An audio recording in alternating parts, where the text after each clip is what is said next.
To uploader academy. मैं रोहित सिंह एक नए वीडियो के साथ आपके सामने आज फिर आया हूँ। बेसिकली आज हम इस वीडियो में कुछ बेसिक्स ही डिस्कस करेंगे। फॉर एग्ज़ाम्पल, सबसे हमारा पहला बेसिक्स ये है कि what should be the strategy for our exam. ठीक है, क्योंकि जैसे कि होता ये है कि हम एग्ज़ाम के बारे में जानते तो हैं, लेकिन उसको क्लियर कैसे करना है ये हमें बहुत कन्फ्यूज़न रहता है शुरू से ही। क्योंकि ट्वेल्थ के बच्चे होते हैं और कुछ तो अपीयरिंग भी होते हैं, तो इसके वजह से उनमें बहुत ज़्यादा ये कन्फ्यूजन होता है कि मतलब पेपर कैसे हैंडल करें, सोर्सेज क्या पढ़ें, बाकी सारी चीज़ों की तैयारी कैसे करें।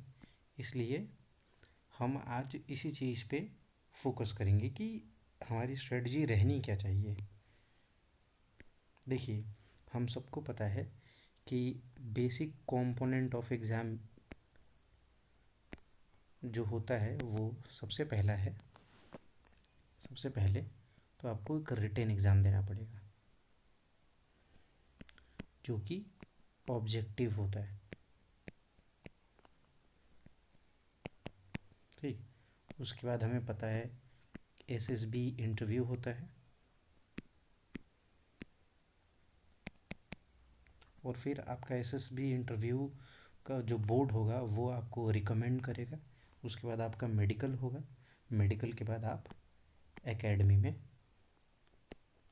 फॉर द ट्रेनिंग और पढ़ाई के लिए जाएंगे। ठीक है, तो ये तो है बेसिक बेसिक चीज़ें जो आप सबको पता भी होंगी। आज मैं basically written part of the exam पे बहुत ज़्यादा फोकस करूँगा। Written part of the exam क्यों?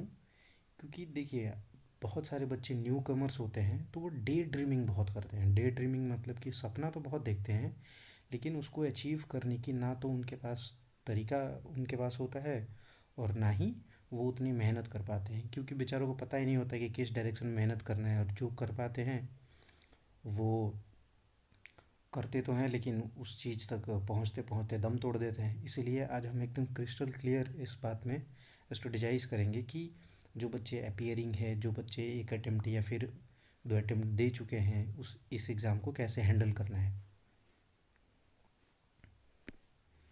देखिए, रिटेन एग्ज़ाम की ही बात करें तो रिटेन इंक्लूड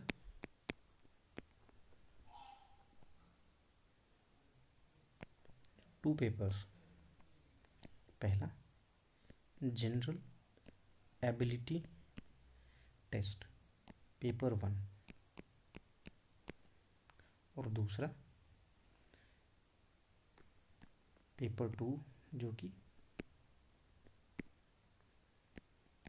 मैथमेटिक्स का होता है, पेपर 2। ठीक है,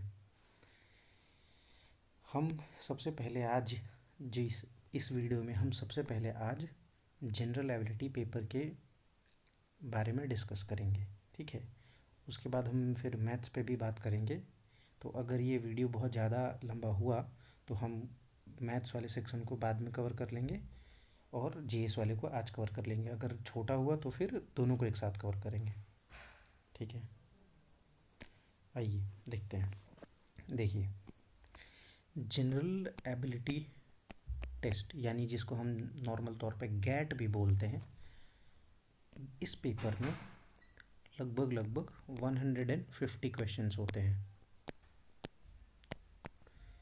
इस 150 क्वेश्चंस में इंग्लिश का जो क्वेश्चन होता है, जो आपकी basic understanding of English check करती है, ये पेपर 1 से 50 क्वेश्चंस उसके होते हैं, जिसमें आपको antonym, synonym, reading comprehension, error और बाकी सारी चीज़ें भी आपसे पूछी जाती है। कभी कभी क्लोज टेस्ट भी पूछ लिया जाता है।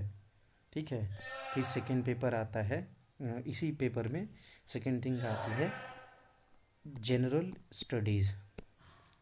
इसमें क्या होता है, 50 से लेके 150 तक के जो क्वेश्चन, जो 100 क्वेश्चंस होते हैं, वो सारे क्वेश्चंस जनरल स्टडीज़ के पार्ट होते हैं।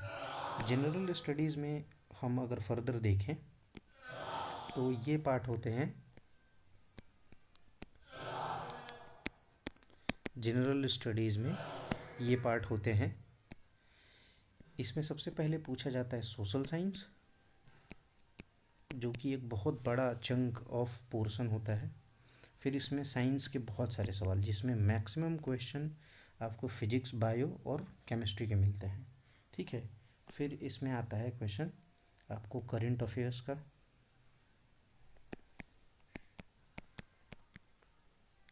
और फिर इसमें आता है पोर्शन मिसलेनियस। मिसलेनियस में क्या आता है हम आगे बात करेंगे। ठीक है। तो फिर हम सबसे पहले इसमें एक एक चीज़ को समझेंगे। जैसे अभी हमने यहाँ देखा कि पेपर 1 में इंग्लिश और फिर बाकी पोर्शंस हम देख रहे थे। तो इसमें ये जो इंग्लिश का पोर्शन है, इसका तो डिफाइंड सिलेबस है। ठीक है, कि वो बहुत बताता है कि उसमें क्या क्या पूछेगा, कि आपको किन किन चीज़ों की बेसिक तैयारी करनी है। लेकिन इसमें जो जनरल स्टडीज़ का जो पोर्शन है वो बहुत वास्ट है। वास्ट इन द सेंस कि इसका जो कवरेज होता है वो बहुत ही एलेबोरेट करना पड़ता है, ताकि आप मैक्सिमम से मैक्सिमम क्वेश्चंस अटेम्प्ट कर पाएँ। इसीलिए जो हमारा मेन फोकस होगा इसमें जीएस पेपर पे डिस्कशन। ठीक है, कि हम इस पेपर को कैसे तैयार करें, कहाँ से तैयार करें और कब से स्टार्ट करें,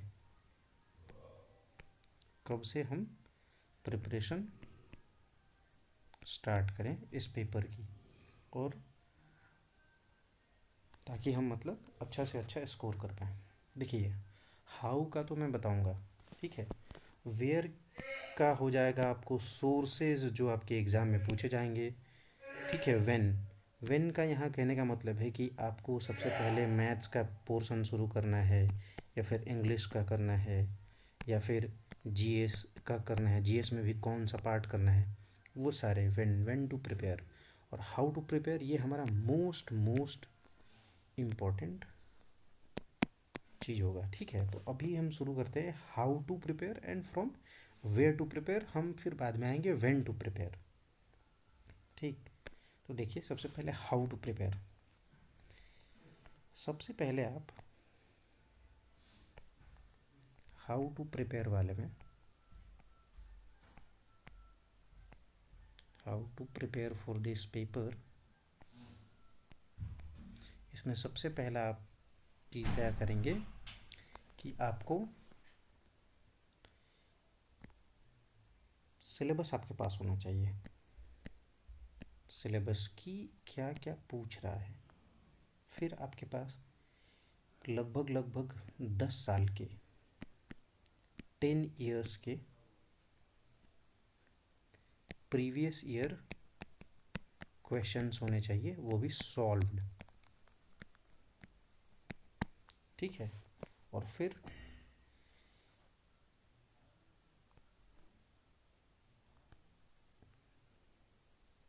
सोर्सेज, या फिर हम सोर्सेज ना बोलें तो हम एक लाइन में ये बोल सकते हैं कि क्लास नोट्स, जो कि हम इस चैनल के थ्रू एक एक चीज़ करके कवर करेंगे। ठीक है, इसको मान लेते हैं। ठीक।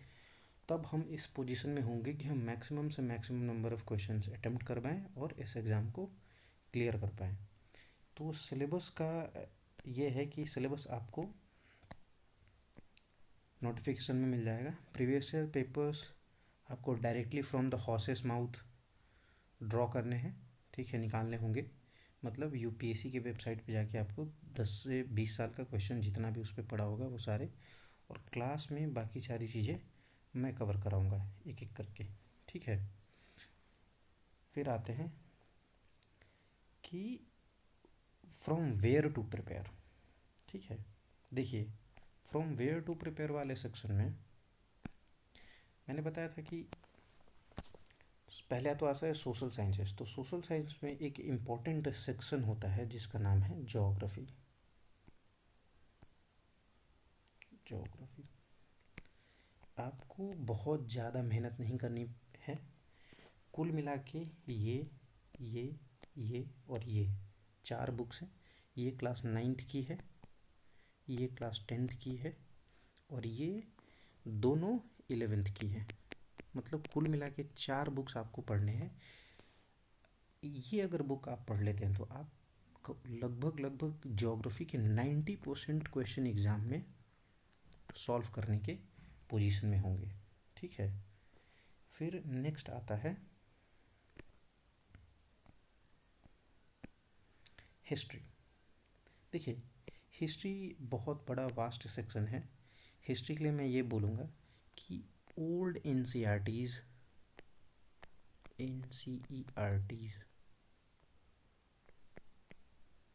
आर्टीज़ जैसे ये मॉडर्न बिपिन चंद्रा सर द्वारा लिखी गई है। बिपिन चंद्रा,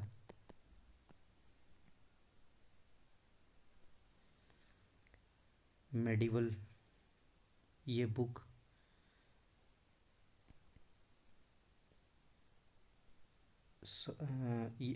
ये बुक सतीश चंद्रा द्वारा लिखी गई है। सतीश चंद्रा। और फिर ये एंशियंट, ये राम शरण शर्मा द्वारा लिखी गई है। ये तीनों बुक्स अगर आप कर लेते हैं हिस्ट्री के मामले में, इनसे बाहर कभी ही कोई क्वेश्चन जाता है, इस केस में भी अगर हम 90% नहीं एक्यूरेसी रखते हैं तो हम ये मान सकते हैं कि आपका अगर 10 क्वेश्चन आते हैं तो कम से कम 7 to 8 क्वेश्चन आप सॉल्व करने की पोजीशन में होंगे। यानी आपकी जो एक्यूरेसी होगी 75 to 80 क्वेश्चंस के 80% क्वेश्चंस की होगी। ठीक है, फिर हम नेक्स्ट पे आते हैं। तो फिर है हमारा political science, most most most important. क्यों? क्योंकि सबसे पहला इसमें जो लेवल ऑफ क्वेश्चन है, जैसे मैंने पॉलिटी के प्रीवियस ईयर पेपर्स का जो सॉल्यूशन दिया होगा आपने देखा होगा कि क्वेश्चन बहुत ही ज़्यादा टफ और डायनेमिक हो गए हैं। करंट और स्टैटिक को मिला के चीज़ें पूछी जा रही हैं, तो लेवल ऑफ क्वेश्चंस थोड़े से हायर है। इसलिए आपको इन चारों बुक्स में से केवल और केवल एक बुक करनी है, जो कि ये है। ये बुक नहीं करनी है, ये बुक भी नहीं करनी है और ये बुक भी नहीं करनी है। इस बुक को कम से कम आप 3 से 4 बार अगर पढ़ेंगे तो मैक्सिमम से मैक्सिमम क्वेश्चन आपका इस बुक से मतलब सॉल्व हो जाएगा। अगर आप फिर भी फर्दर स्टडी, इलेबोरेट स्टडी करना चाहते हैं तो एम लक्ष्मीकांत की बुक आती है। एम लक्ष्मीकांत सर की एक बुक आती है,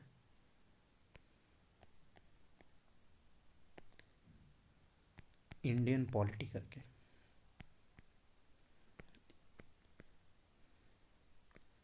या तो आप ये पढ़ेंगे और या फिर ये पढ़ेंगे, दोनों में से कोई एक। अगर आप दोनों करते हैं तो ये डुप्लीकेशन ऑफ एफर्ट होगा, करने का कोई मतलब नहीं होगा। ठीक है, फिर हमने अभी देखा कि हाउ टू प्रिपेयर, फिर हम देख रहे हैं कि वेयर टू प्रिपेयर। ठीक है, अब आगे देखेंगे व्हेन टू प्रिपेयर। और एक हमारा सेक्शन छूट रहा है, उसको भी हम देख लेते हैं, इकोनॉमिक्स को भी देख लेते हैं। इकोनॉमिक्स में अगर हम इंडिया पर्सपेक्टिव से देखें तो बहुत ज़्यादा क्वेश्चंस नहीं आते हैं, लेकिन फिर भी अगर एक आध क्वेश्चन आते हैं तो आपके इन 2 बुक्स से कवर हो जाएगा, और ख़ास करके इस बुक्स से very very important. Macro economics, introduction to micro economics ये बुक है। इस बुक से मैक्सिमम क्वेश्चन आपके सॉल्व हो जाएंगे, एकदम बेसिक स्टैंडर्ड वाले। ठीक है, ये है हमारा इकोनॉमिक्स के लिए। फिर हमने सोशल साइंसेस की अभी बात की ज्योग्राफी में। अब हम आते हैं साइंस के ऊपर कि हमें साइंसेस कैसे करने हैं। ठीक है, साइंस के पोर्शन को अच्छे से करने के लिए आपके पास सिंपली बायोलॉजी करने के लिए क्लास 9th एंड 10th की बुक होनी चाहिए। केमिस्ट्री के लिए क्लास 9th एंड 10th, और क्लास 11th और 12th में केमिस्ट्री इन डेली लाइफ वाला जो चैप्टर है वो, chemistry in daily life, chemistry in daily life का जो चैप्टर है वो। ठीक, फिर अगर हम फिजिक्स की बात करें तो मैं यहाँ आपको एक प्रायर इन्फॉर्मेशन दे दूँ कि फ़िज़िक्स से बहुत बहुत क्वेश्चन आते हैं। मतलब अगर जिस बच्चे का फ़िज़िक्स वीक है या फिर उसकी अंडरस्टैंडिंग फ़िज़िक्स को लेके थोड़ी सी डामाडोल है, तो then it will be very difficult कि वो बच्चा इस एग्ज़ाम को क्वालिफाई कर पाए। ये हार्श है बट ट्रूथ है। ठीक है, मतलब आपको फ़िज़िक्स अच्छी करनी ही पड़ेगी, क्योंकि लगभग मैंने देखा है कि 35 इवन 45 प्लस क्वेश्चन, मतलब अगर मैं एक रेंज ले लूँ तो 35 to 45 क्वेश्चंस लगभग लगभग फिजिक्स के कभी कभी पूछ दिए जाते हैं। मतलब 30 क्वेश्चन तो मिनिमम आपको मिलेंगे ही मिलेंगे फिजिक्स के। ठीक है, तो आपको फिजिक्स के लिए क्लास 11th और 12th की एनसीईआरटी करनी है बेसिक अंडरस्टैंडिंग के लिए। 12th की एनसीईआरटी, ये सारी एनसीईआरटीज हैं ऊपर से लेके नीचे तक, कोई दूसरी बुक नहीं है।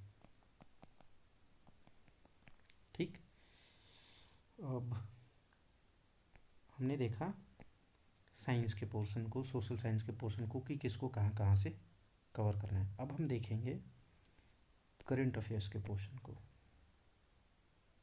कि इस पोर्शन को हमें कहाँ से कवर करना है। ठीक है, तो अगर हम करंट अफेयर की बात करें तो देखिए, करंट अफेयर एक बहुत एक मतलब एग्जॉस्ट टॉपिक है अपने आप में ये एक पूरा सिलेबस है। ठीक है, तो अक्सर देखते होंगे कि जब पेपर सॉल्व करते टाइम कि पता नहीं कहाँ से पूछ रहा है, कोई पैटर्न ही नहीं है, कुछ भी नहीं है। लेकिन ऐसा नहीं है। यूपीएससी कभी भी अगर कोई एग्ज़ाम कंडक्ट करती है, जो कि एनडीए के मामले में यूपीएससी ही करती है, तो उसका खासा मकसद होता है कि बच्चों को परेशान ना किया जाए। मतलब एकदम अच्छे स्टैंडर्ड क्वेश्चंस दिए जाएं, ताकि एक लेवल प्लेइंग फील्ड हो। क्योंकि इस केस में क्या होता है कि बहुत बच्चे कोचिंग भी लेते हैं, और बहुत बच्चे, जैसे आप लोग अगर ये यूट्यूब देख रहे होंगे तो बहुत बच्चे सेल्फ स्टडी कर रहे होंगे। ठीक है, एक बुक ले लिया और अपना पढ़ रहे होंगे। तो उस कोचिंग वाले बच्चे को ज़्यादा एडवांटेज न मिले इस सेल्फ स्टडी वाले बच्चे से, तो यूपीएससी हमेशा क्या करती है कि एक लेवल प्लेइंग फील्ड रखती है। तो इसी लेवल प्लेइंग फील्ड में वो खासा ध्यान रखती है कि क्वेश्चंस बहुत ज़्यादा टफ और बहुत ज़्यादा आसान ना हो। ठीक है, इसीलिए वो हमेशा एक स्टैंडर्ड करंट अफेयर्स फॉलो करता है। ठीक है, फॉर एग्ज़ाम्पल जैसे इस केस में अगर उसको कोई भी क्वेश्चन बनाना होगा, तो अगर ये डिफेंस का पेपर है तो हमेशा डिफेंस से रिलेटेड क्वेश्चन देगा। कोई ऐसी ऑर्गेनाइजेशन है जो बहुत ज़्यादा न्यूज़ में है, ऑर्गेनाइजेशन जो इंटरनेशनल भी हो सकता है, नेशनल भी हो सकता है। ठीक है, कोई प्लेस है जो बहुत ज़्यादा न्यूज़ में है। ठीक है, या फिर कोई साइंस और टेक्नोलॉजी से रिलेटेड बात है, वो अगर न्यूज़ में है तो उससे क्वेश्चन, मतलब ये बेसिक बेसिक 4-5 थीम है जो कि यूपीएससी इन्हीं पे क्वेश्चंस एनडीए एग्ज़ाम में और बाकी अदर डिफेंस एग्जामिनेशंस में भी पूछता है। ठीक है, तो अगर हम एनडीए की बात करें तो कहाँ से प्रिपेयर करें, मतलब पता नहीं चलता है कि कौन सा सोर्स पढ़ें, क्या पढ़ें। तो इसमें होता ये है कि सबसे पहले आपको डेली डेली डेली एक न्यूज़पेपर पढ़ना होगा। न्यूज़पेपर, वो न्यूज़पेपर हिंदी हो या फिर इंग्लिश हो, कोई एक। ठीक है। और अगर आप हिंदी में पढ़ रहे हैं तो उसका मतलब दिल्ली वाला एडिशन पढ़ेंगे, और आप इंग्लिश में पढ़ रहे हैं तो इसका भी दिल्ली वाला एडिशन ही पढ़ेंगे। बट कोशिश करेंगे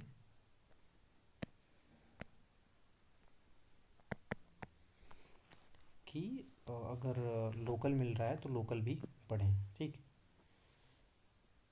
इंग्लिश न्यूज़पेपर में अगर मेरा, अगर मतलब ये इसमें कोई इंडोर्समेंट नहीं है किसी भी चीज़ का, तो अगर आप फॉलो करना चाहें तो द हिंदू फॉलो कर सकते हैं, द हिंदू, ठीक है। और बाकी मैं आपको इसी चैनल पे जब भी एग्ज़ाम नज़दीक होगा, एग्ज़ाम के ठीक 15 दिन पहले, 15 डेज़ बिफोर, 15 डेज़ बिफोर आपको सारे करंट अफेयर्स के चीज़ें जो जानकारी लायक होंगी वो अवेलेबल करा दिया जाएगा, ठीक है। फिर ये तो रहा करंट अफेयर कैसे प्रिपेयर करना है। मिसलेनियस के लिए मैंने एक नीचे लिखा था मिसलेनियस, तो मिसलेनियस का देख लेते हैं कि इसमें क्या प्रिपेयर करना है। देखिए मिसलेनियस में क्या है कि मिसलेनियस में रैंडम कभी कभी आपको लगता होगा कि कोई क्वेश्चन आ गया, जैसे भारत रत्न से रिलेटेड क्वेश्चन आ गया, अर्जुन अवार्ड से रिलेटेड क्वेश्चन आ गया। कभी कभी आपको आर्मी ऑफिशियल्स के रैंक को कंपेयर करने के लिए बोल दिया, नेवी ऑफिशियल्स के, एयरफोर्स के ऑफिशियल से रैंक कंपेयर करने के लिए बोल दिया। तो ये सारे आपको लगता होगा कि रैंडम, पता नहीं क्या पूछ रहा है, कहाँ से पूछ रहा है, लेकिन ये ऐसा कुछ नहीं है। इन सब का भी एक पैटर्न है, वो हमेशा इसी पैटर्न को फॉलो करता है, ठीक। इस केस में आपको सिर्फ एक बुक फॉलो करनी है, ठीक है, जिसका नाम है लूसेंट, ठीक है। ये आपको एक फैक्ट गाइड की तरह भी काम करेगा। जैसे ये एक ऐसी मतलब रिवीजन के पर्पज़ से इम्पोर्टेंट बुक हो सकती है, ठीक है, जिसमें ज्योग्राफी भी है, हिस्ट्री भी है, इकोनॉमी भी है, पॉलिटी भी है, और बाकी सारी चीज़ें भी हैं, साइंस भी है इसमें, फिजिक्स केमिस्ट्री और बायोलॉजी भी है, और मिसलेनियस चीज़ें भी हैं। ये सारे आपको रिवीजन पर्पज़ के लिए बहुत काम आएगा, और मिसलेनियस में तो काम आएगा ही आएगा। तो हमने अभी इन सारी चीज़ों को देख लिया कि हमारा सोशल साइंस कहाँ कहाँ से कवर करना है, साइंस कहाँ कहाँ से कवर करना है, करंट अफेयर्स कहाँ कहाँ से कवर करना है, और मिसलेनियस कहाँ कहाँ से कवर करना है, ठीक है। ये तो हो गया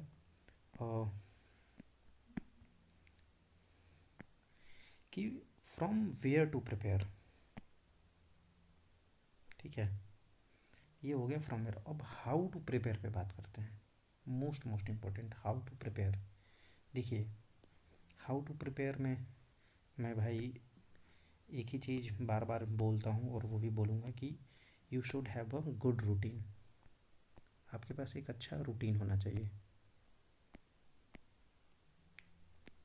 good routine give you a sense of responsibility कि आज मेरा दिन कैसे जाएगा, मैं कैसे शुरू करूँगा। इसलिए एक अच्छा रूटीन बहुत ज़्यादा ज़रूरी है। तो रात को सोने से पहले आप एटलीस्ट 3 दिन का रूटीन ज़रूर बना लें, ठीक है।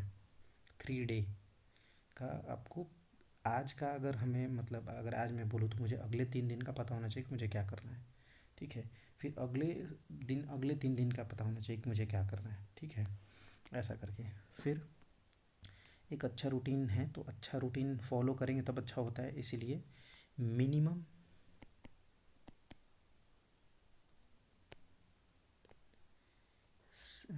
6, तो थोड़ा कम हो गया, 6 ± 1, यानी सॉरी 7 ± 1, मिनिमम हमको ऑन एन एवरेज डेली 7 घंटा पढ़ना है, ठीक है। अगर हम इसको बढ़ा पाए तो ठीक, लेकिन अगर ये एवरेज लगातार मेंटेन रहता है तो और अच्छा। और लास्ट के जब एग्ज़ाम हमारा नज़दीक होगा, तब आप अगर 10 से 12 घंटे भी पढ़ते हैं तो भी मतलब सराहनीय बात होगी, ठीक है। मतलब it's a matter of ploughed. अब नेक्स्ट कि हमारे पास गुड रूटीन हो गया, हम कितना देर अपने एग्ज़ाम स्टडी टाइम में इन्वेस्ट करेंगे वो, और फिर हमारा कैसे कैसे होगा। तो देखिए, इस स्टडी टाइम को भी फिर फर्दर हम अगर डिवाइड कर दें तो इसमें होगा ये कि अगर आपका जो शुरू का फर्स्ट जो आपका टाइम अगर अच्छे से गया ना, तो लास्ट आपका अच्छा ही होता है। ठीक है, क्योंकि हम सब हमारा अगर मॉर्निंग अच्छा चला गया तो हमारा नाइट या इवनिंग अच्छा रहेगी, क्योंकि जब हम बेड पे जाएंगे तो हमें लगेगा कि नहीं, आज हमने कुछ पढ़ा है, कुछ सीखा है। ठीक है, इसलिए सबसे पहले आप डिसाइड कीजिएगा कि उठते ही नहाने वहाने नाश्ता करने के बाद कम से कम आप 2 से